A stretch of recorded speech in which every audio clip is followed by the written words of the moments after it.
Hi everybody, I'm Patrika Darbo and you're watching Ken Boxer Live. I just want you to know we're on TVSB here in Santa Barbara. And also I want to say, Ellen, Oprah, come on down. Isn't this one sexy man right here? Come on down. Sit next to him for a half an hour, maybe an hour. They could do 2-part shows with you because you're more famous than me. So come on down to Ken Boxer Live, and we're here at TVSB, Santa Barbara. Terry Riker Realtor proudly presents Ken Boxer Live. From the American Riviera in Santa Barbara, California, it's Ken Boxer Live, Santa Barbara's one and only entertainment talk show. Let's welcome the host of the show, Ken Boxer. Thank you. Thank you very much. And this is for everybody in the studio. Welcome. I'm Ken Boxer, and this is Ken Boxer Live. And let me introduce you to our very special co-host. She is the reigning Miss Globe Europe 2018, Valentina Yazykova, everybody. Thank you. How are you? I'm good, very good, especially being here in Santa Barbara in this gorgeous, beautiful city. Now, I forgot, when is your reign over and you have to go where to give the crown to the next person? So I just had a meeting in Los Angeles with the CEO of Miss Globe, and actually the next Miss Globe will be in Sri Lanka. The final will be in Sri Lanka in January, end of January 2020. So that there will be the final, and I was invited to be a judge there. Oh, fantastic. Good for you. Good for you. Thank you. Let me tell you some information that I want to get out to everybody. First off, we have a very special sponsor that just came on board. Best pizza in town. Persona Pizzeria, everybody.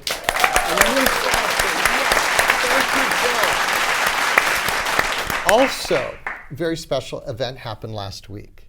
My daughter, Dagny, she got a part on The Young and the Restless. And it was so exciting. It's going to air December 25th on Christmas Day. So all of you watch on CBS, okay? Dagny, we love you. Thank you. Fantastic. Also, as I've been doing for the last 6 months, Ellen, slam this on my desk. We've been inviting her to appear on our show. Ellen, you're less than a mile away from us. If you just happen to be watching the show, we'd love to have you on the show. Okay, wouldn't we all like to have her on the show? Yeah. Yes. Okay, here we go. Now, Valentina, who's on the show tonight? Special guest. It's an Emmy Award winning actress, Patrika Darbo. Yes. And don't go away, we'll be back right after this. Ken Boxer Live is brought to you by the following sponsors. Zoto's Bowling and Beyond and Z's Tap House for the best in family entertainment. Gustafson Dance, meeting the highest standards in dance training. The Eagle Inn, a family-owned hotel near the beach in Santa Barbara. And now, back to our show.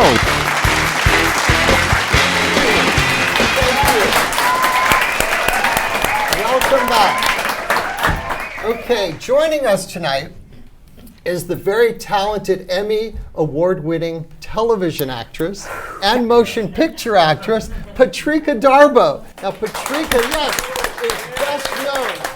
She's best known for her work on Days of Our Lives and The Bold and the Beautiful. Let's welcome to the show the very lovely and talented Patrika Darbo, everybody. Thank you, sweetheart, very much. Thank you. I always ask my guests an initial question. Since you're coming to beautiful Santa Barbara, is this your first time here? I didn't even ask you that. No, I've come here several times before, and I was just talking in the booth up there, talking about the fact it's so pleasantly quiet here. So quiet. You open my front door, I'm 3 miles from the freeway, and it sounds like a raging river going down the street.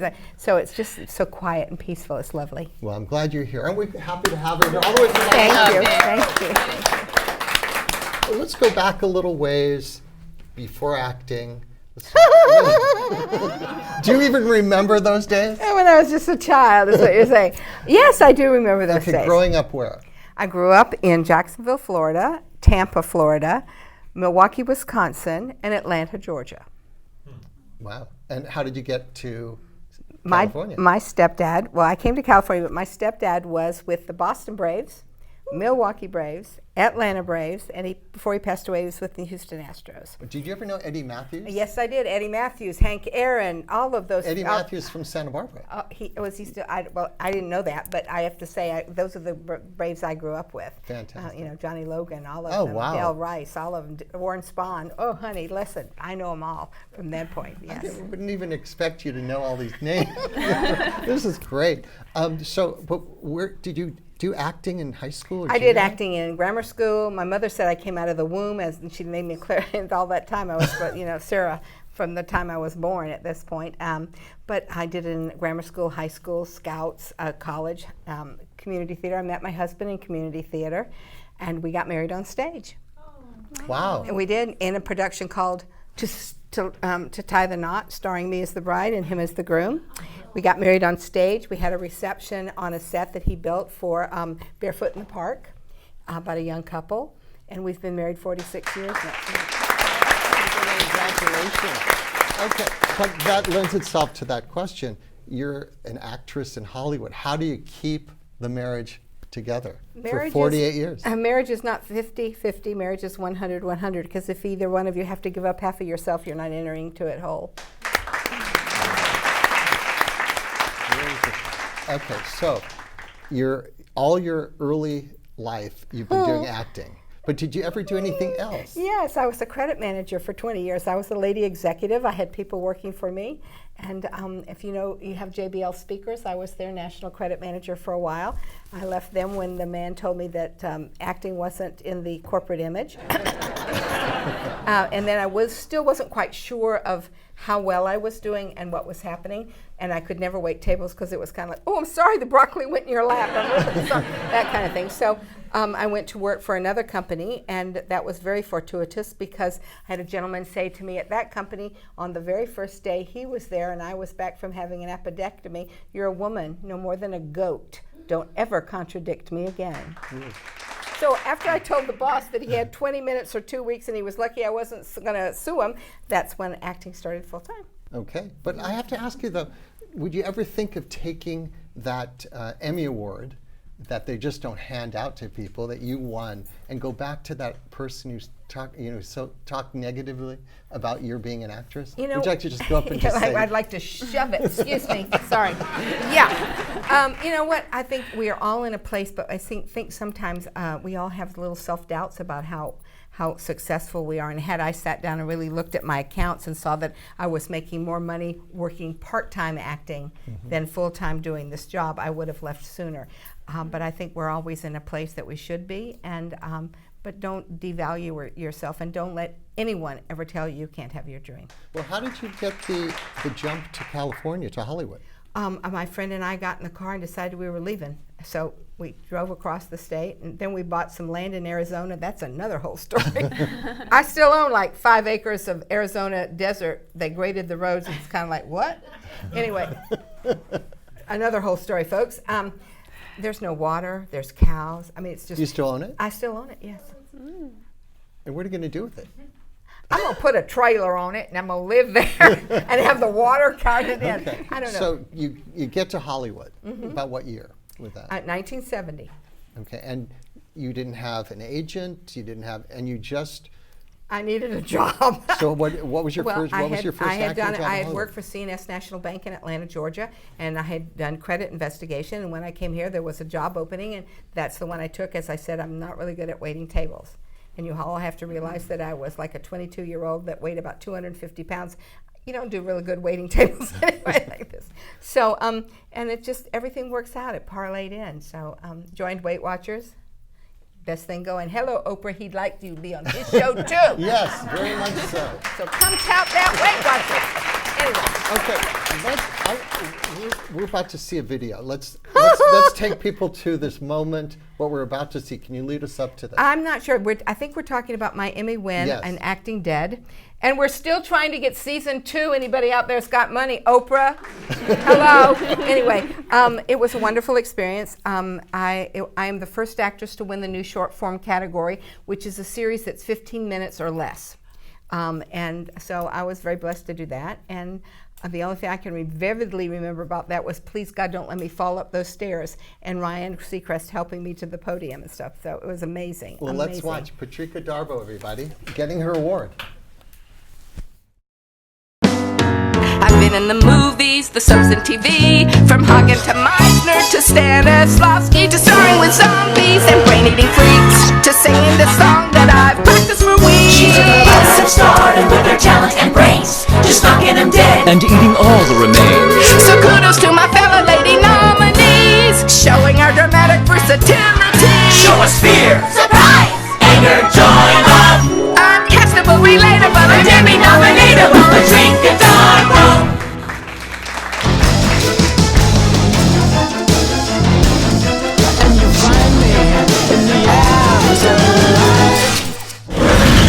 The Emmy goes to Patrika Darbo, Acting Dead. Don't put on this ad for me. Oh my God, this is so worth the push me, pull you underwear. Thank you to Brian Beacock, who created this fun character and stars as our zombie. To my darling husband, who I love better than life itself. Oh my God, there's so many other people. To my fellow nominees, thank you. But anyway, you guys are just the most wonderful people in the whole world. Thank you so much.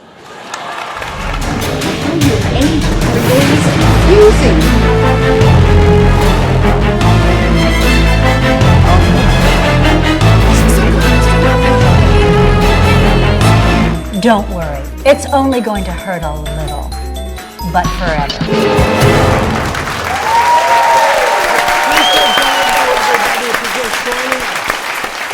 Valentina.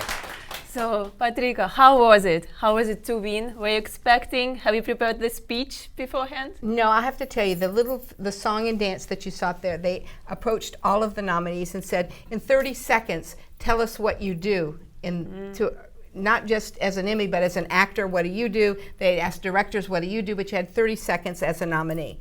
So Brian Beacock, who created my show and did where I won the Emmy, he wrote that song number, got it together. It's exactly 30 seconds long. I had the flu when we did it, so you're hearing a little lines of what I was saying there. But no one would know. Thank you very much. So what happened at the Emmys was they played that just before my episode was. I turned to my husband and said, "Oh, I guess this is the consolation prize. I'm not going to win." And then Brian announced my name. So it was two fabulous awards because they got to see Brian's work and me get to sing and do something entirely different, and then to be a winner and stuff like that. Take us to that moment, though, when you heard your name. I can't even tell you that because the profanity that would come out of my mouth right now would not be able to go there, but it was a holy S moment. And I'm so grateful. When you realize who I was up against, you know, the Emmys award excellence, and that's a very big blessing to me to be able to do that. I have to say, there are two academies. There's the Academy here in LA, there's an Academy in New York. The New York Academy does daytime. The prime times are here for our Academy. I also won a daytime Emmy, and that came from my peers. So I always say I'm a 2-time Emmy winner, though they took that Emmy away from me. The daytime Emmy was taken away from me from a series called The Bay because the producers inadvertently put me in the wrong category. The Academy did not know if they put me in the wrong category or did not check their own records. So I went through the process, I won, I was elected, I did everything. I was out of town filming a Christmas movie in Canada when I won, but then like about a month later, they said, we have to have our Emmy back. You shouldn't have won it in the first place. That's terrible. So, but regardless, my peers did vote for me. So I am a 2-time Emmy. You are. So I am very grateful to them. So In our book in your fans book, you are a thank you. 2-time Well, you know, it's one of those things where, you know, S happens.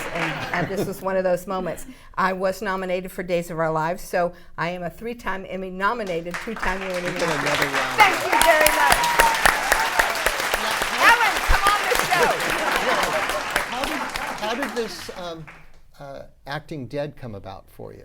Well, I had done another show that I'd already directed on called Misbehave, and the producer writer of that show said, I'm doing another show with a friend called Brian Beacock. Would you come on and do that? And I said, oh yes, of course. I think everybody should take a job. If you're acting and you want to do something, there are small jobs, but take it, make it your own, and things happen from it. And that's what happened from this. I did this Misbehave, and then she recommended me for this, and I got an Emmy out of it. So unless it's morally offensive to you, take the role, do the job, make it yours, make it yours. That's what it's all about. Well, I want people to see that performance, but before we go to that clip, I do have, this is the title of what you won in 2016, the Primetime Emmy for Outstanding Actress, Short Format Comedy or Drama for the Internet Comedy Series Acting Dead. That's a mouthful, but you got it. And I'm the first to win it. They're going to shorten it, I'm sure now. Well, let's. Can you set us up what we're about to see from this? Okay, first of all, I was when you're going to meet this gentleman, I was his travel agent, but now I'm his talent agent. So this is me talking to him about his job or his future in the business. Okay, let's watch. Patrika Darbo. Margot Mullen was my agent. Nice, but crazy. Her hairs are everywhere. And after drinking one once, I always say no to a glass of water. Yeah, we're very happy, Bye-bye. I had a client once, poor sap. He couldn't book anything. You remind me of him. He struggled for years and years, but I got a kick at how determined he was. Finally, one day, he booked a job. He was so excited, and he was good in it, too. An overnight success. So he made it. Oh, God, no. He got drunk and drowned in a washing machine at a 24-hour laundromat. But the next day, it was all over the front page. Famous. You should do what he did. I should die? Oh, no. Go get cast in something. Preferably today, or I'm going to have to let you go. Would you like some water?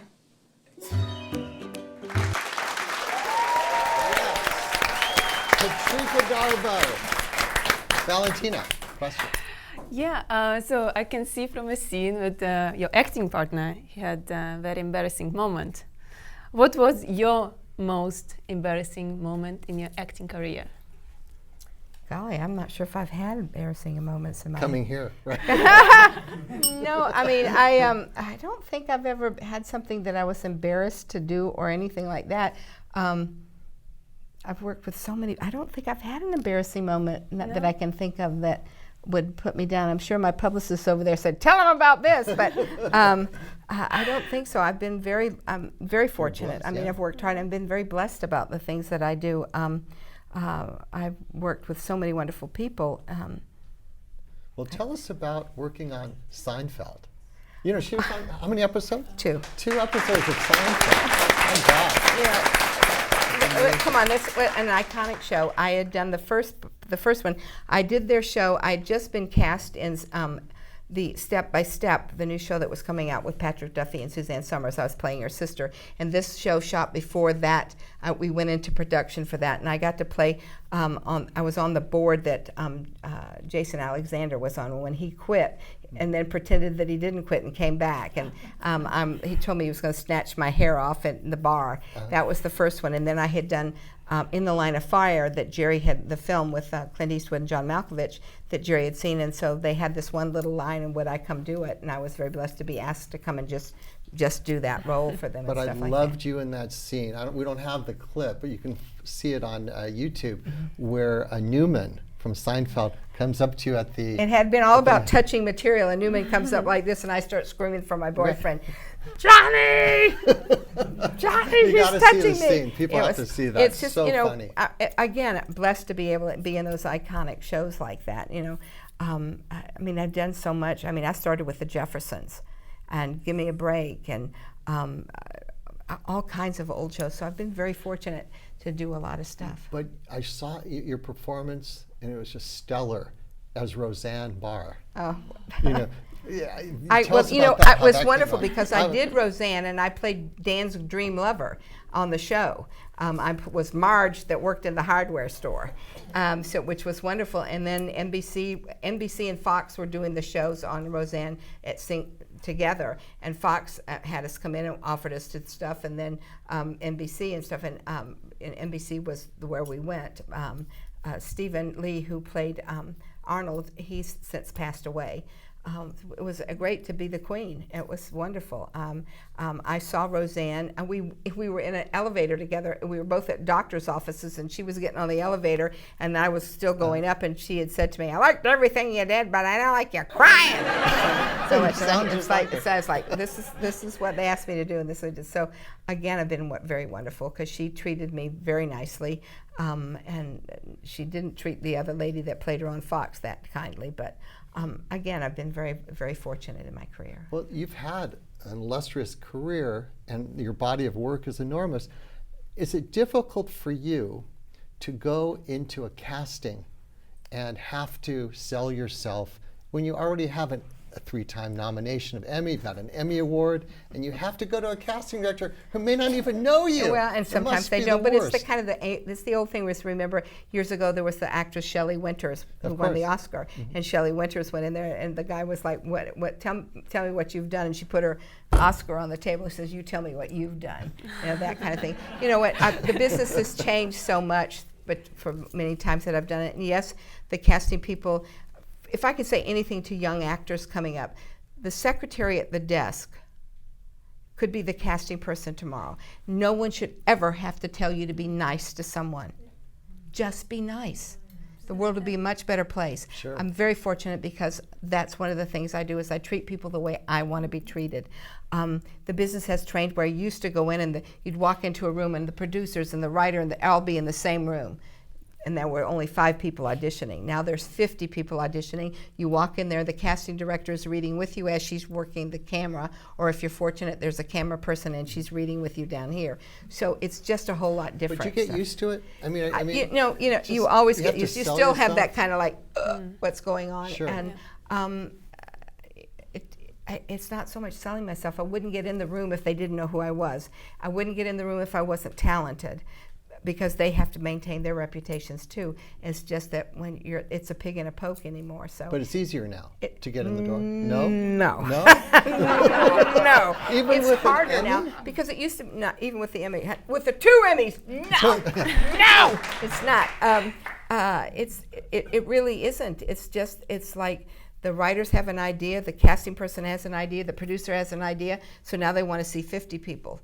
And again, like I said, the producers are not in the room, the writers are not in the room, and it's the one person that gives them something different that they're going to go for. So. Well, do you feel more comfortable on the small screen or stage or motion pictures, which you've done? Honey, I feel better when there's a job. Okay. But it's all wonderful. I mean, if you're on stage, it's immediate gratification because you hear this, you hear the laughter and stuff. If you're doing a film, you may be in the middle of a film, you start filming in the middle, and then the beginning, and then the end, and back and forth like this.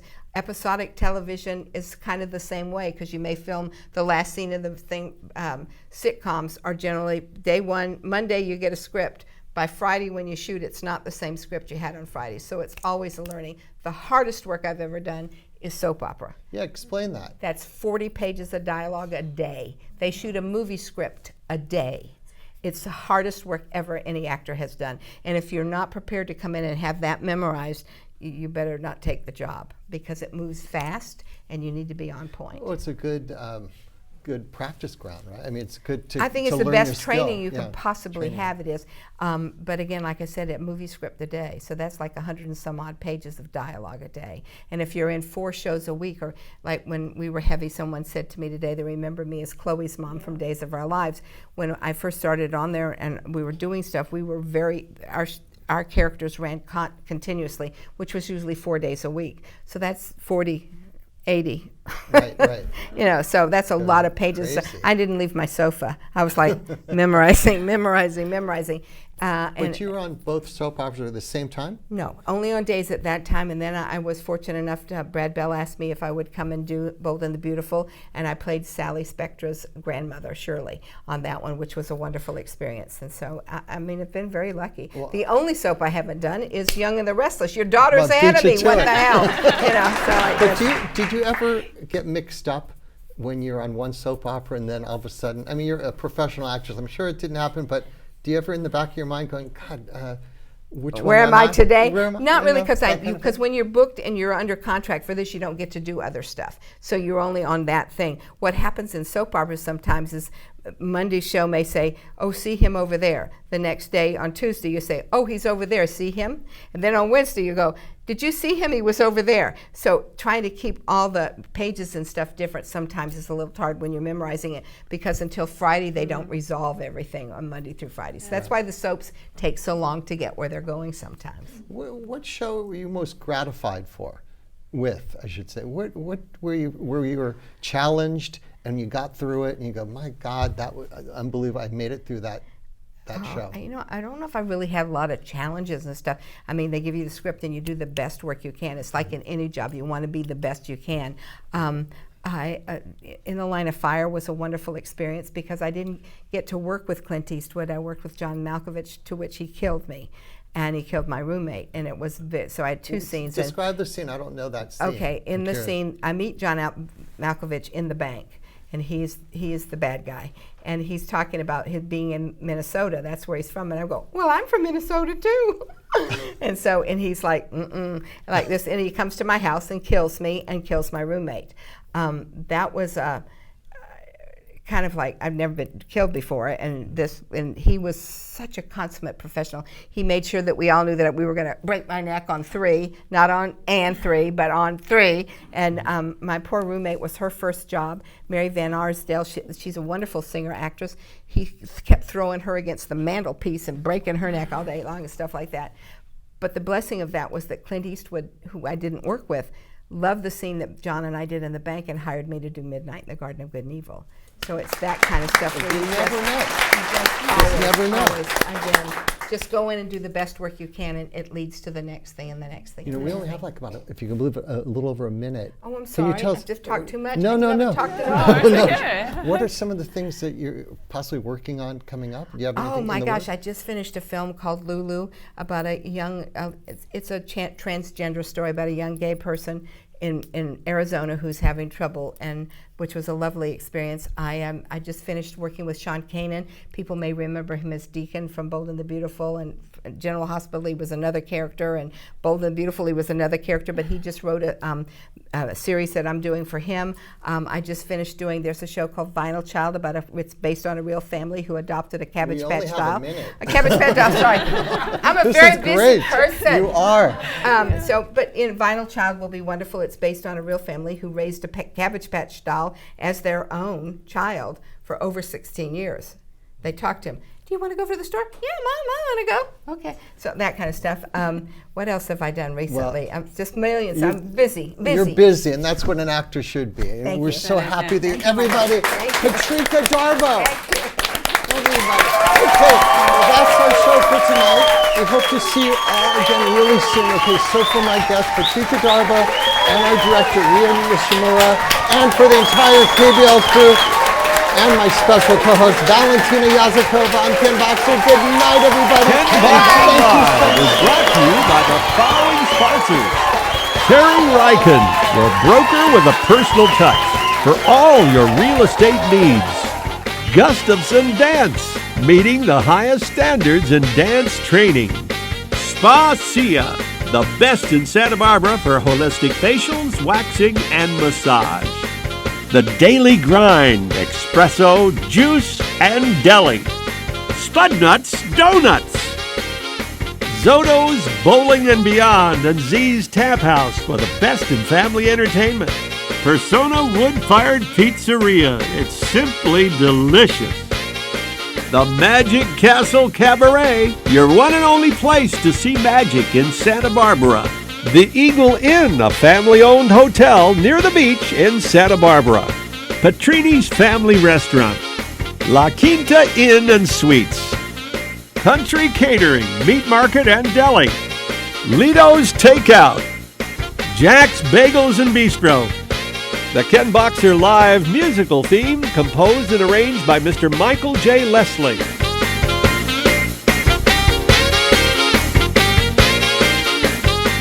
From all of us at Ken Boxer Live, I'm Baron Ron Heron. Good night, everyone.